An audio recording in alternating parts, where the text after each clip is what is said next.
ዛሬ እናት በእርግዝናዋ ጊዜ የምትመገበው ምግብ የነገ የሕፃኑ የማስታወስ ችሎታ፣ የትምህርት አቀባበል እንዲሁም የአእምሮ እድገት ላይ ከፍተኛ ተጽዕኖ ያሳድራል።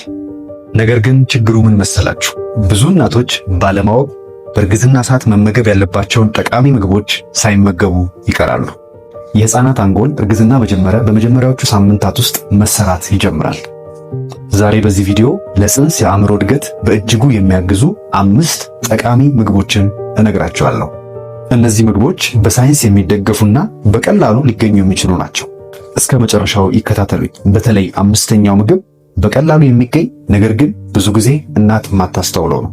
ሰላም፣ እንዴት ናችሁ? እንኳን ወደ ቻናሉ መጣችሁ። ዶክተር ታዲዮስ ቡልጌታ የሕፃናት ስፔሻሊስት ሐኪም። በዚህ ቻናል ስለ ልጆች አስተዳደግ፣ የጤና ሁኔታ እንዲሁም ለቤተሰብ ጠቃሚ ምክሮችን የምናካፍልበት ቻናል ነው።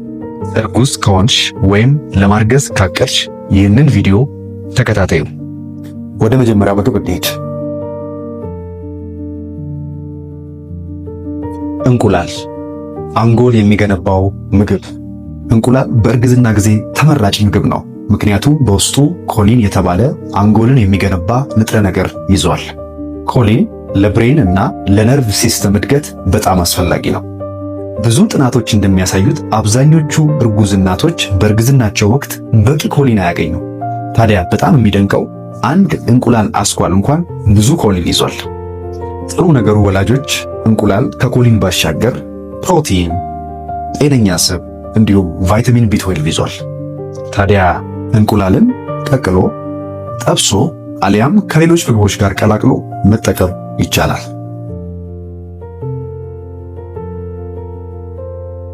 አሳ ወይም ፋቲ ፊሽ፣ ኦሜጋ 3 ለጽንሱ አንጎል። ሁለተኛው እንግዲህ አሳ ወይም ስብ ያለው አሳ አይነቶች ናቸው። ሳልመን፣ ሰርዲን፣ ትራውት የመሳሰሉት።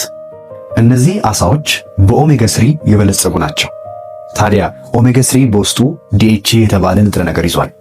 ይሄ ዲኤችኤ ምንድነው ካሉኝ የአንጎል መስሪያ ገንቢ ነው።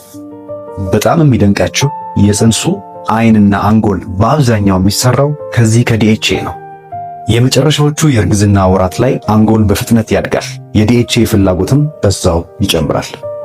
ጥናቶች እንደሚመሰክሩት በእርግዝና ሰዓት አንዲት እናት በቂ ኦሜጋ 3 ካገኘች ለአንጎል እድገት፣ ለእይታ ጥራት እንዲሁም በኋላ ለትምህርት አቀባበል ለሕፃኑ ያግዘዋል። ታዲያ አስታውሱ፣ ብዙ ሜርኩሪ ያላቸው አሳዎችን መመገብ አይመከርም፣ ጽንሱ ላይ ጉዳት ሊያደርስ ስለሚችል።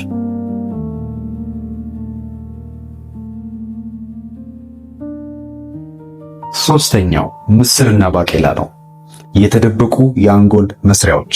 ብዙ ሰው እነዚህ ምግቦች ፕሮቲንና ፋይበር ብቻ ያላቸው ይመስለዋል፣ ነገር ግን በውስጣቸው ብዙ ፎሌትና አይረን ይዘዋል።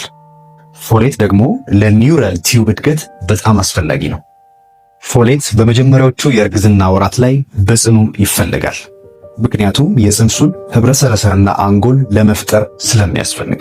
ስለዚህ በዚህ ወቅት አነስተኛ ፎሌት መውሰድ አለ ማለት የነርቭ የአፈጣጠር ችግር የመፈጠር እድሉ ሰፊ ነው ማለት ነው። ሌላኛው በውስጣቸው የያዙት አይረን ነው፣ ኦክሲጅንን ለአንጎል ለማድረስ። እናቶች የአይረን መጠናቸው አነስተኛ ከሆነ ሕፃኑ በቂ ኦክሲጅን አያገኙም ማለት ነው። ይህም የአእምሮ እድገት ላይ ከፍተኛ ተጽዕኖ ያሳድራል። ስለዚህ ለዚህ ጥሩ አማራጮች ምስር፣ ባቄላ እንዲሁም ሽምብራ የመሳሰሉት ናቸው። እዚች ጋር እንደ ቲፕ የምነግራችሁ ነገር ምስር፣ ባቄላ የመሳሰሉትን ስትመገቡ ይበልጥ የአይረን አብዞርፕሽኑን ወይም አይረን ወደ ሰውነት የመግባት እድሉን ከፍ እንዲያደርገው አብሮ ጎን ለጎን ቫይታሚን ሲ ያላቸውን እንደ ብርቱካን፣ ሎሚ የመሳሰሉትን አብሮ መጠቀም ቢቻል ተመራጭ ነው። ትንንሽ ምግቦች ነገር ግን ከፍተኛ ጠቀሜታ። እነዚህ አነስተኛ ምግቦች በፕሮቲን፣ በዚንክ፣ በማግኒዥየም፣ በጤነኛ ስብ፣ በቫይታሚን ኢ የበለጸጉ ናቸው። ታዲያ እንደዚህ የለውዝ ዝርያዎች እንደ ለውዝ፣ ዋልነት፣ አልመንድ የመሳሰሉት ናቸው። የኦሜጋ 3 መጠናቸው ጥሩ ነው። እነዚህ ምግቦች ለአንጎል ሴሎች እድገት፣ ለነርቭ ኮኔክሽን እንዲሁም ለጠቅላላ ጤነኛ የአእምሮ እድገት በጣም ያስፈልጋሉ። የእነዚህ ምግቦች አለርጂ ካለቦ ሐኪም ያማክሩ። ያልተነገረለት የእርግዝና ጊዜ ጠቃሚ ምግብ። አቮካዶ ብዙ ያልተነገረለት በእርግዝና ሰዓት በጣም ጠቃሚ ምግብ ነው። እውነት ለመናገር አቮካዶ በእርግዝና ሰዓት በጣም ጠቃሚ ምግብ ነው። በውስጡ ጤነኛ ስብ ይዟል ወይም ሞኖ አንሳቹሬትድ ፋት ይዟል። ከዚህ በተጨማሪ በፋይበር፣ በፎሌት፣ በፖታሺየም እንዲሁም በቫይታሚን ቢ6 የበለጸገ ነው። ጤነኛ ስብ ግን በእርግዝና ሰዓት ለምን ያስፈልጋል? ምክንያቱም ምን መሰላችሁ? የፅንስ አንጎል 60% ስብ ነው። ይሄ በጣም ብዙ ፐርሰንት ነው። ስለዚህ ይህንን ስብ ለመስራት የግድ እናት ጤነኛ ስቦችን መመገብ አለባት። ከነዚህ ጤነኛ ስቦች መሃል አንደኛው ደግሞ አቮካዶ ነው። ከዚህ በተጨማሪ በውስጡ ብዙ ፋይበር ስላለው እናት የሰገራ ድርቀት እንዳያጋጥማት ያግዛታል። ስለዚህ አቮካዶን ከዳቦ ጋር፣ ሳላድ ላይ፣ ስሙዚዎች ላይ ቀላቅሎ ካልሆነም ደግሞ እንዲሁ ቀጥታ መመገብ ይቻላል። እናቶች አንድ ጠቃሚ ነገር ልንገራችሁ። አንድ ምግብ ተመገቢ፣ እሱም ብትመገቢ ተአምር ይፈጠራል ማለት አይቻልም። የአእምሮ እድገት በአንድ ምግብ ብቻ ሳይሆን በብዙ ምግቦች ቅልቅል የሚፈጠር ነው። ከዚህ በተጨማሪ ጤነኛ የፅንስ አእምሮን ለመገንባት ምግብ ብቻ ሳይሆን በቂ እንቅልፍ፣ ጭንቀት መቀነስ፣ ትክክለኛ የእርግዝና ክትትል ማድረግ፣ አልኮል እና ጎጂ ሱሶችን አለመጠቀም፣ እነዚህ ሁሉ ያስፈልጋሉ።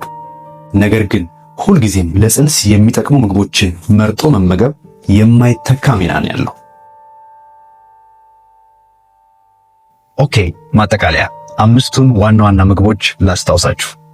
እንቁላል፣ አሳ፣ ምስርና ባቄላ፣ ለውዝ፣ አቮካዶ። የእርሶ ምርጫ የትኛው ይሆን? እስቲ ኮሜንት ላይ ይጻፉልኝ። ቪዲዮውን ከወደዱት ላይክ፣ ሼር፣ ሰብስክራይብ ማድረግ እንዳይረሱ። ለሌሎች ቤተሰቦችም ሊጠቅም ስለሚችል ያጋሩ። ጤና ይስጥልኝ። ስለተከታተላችሁኝ አመሰግናለሁ።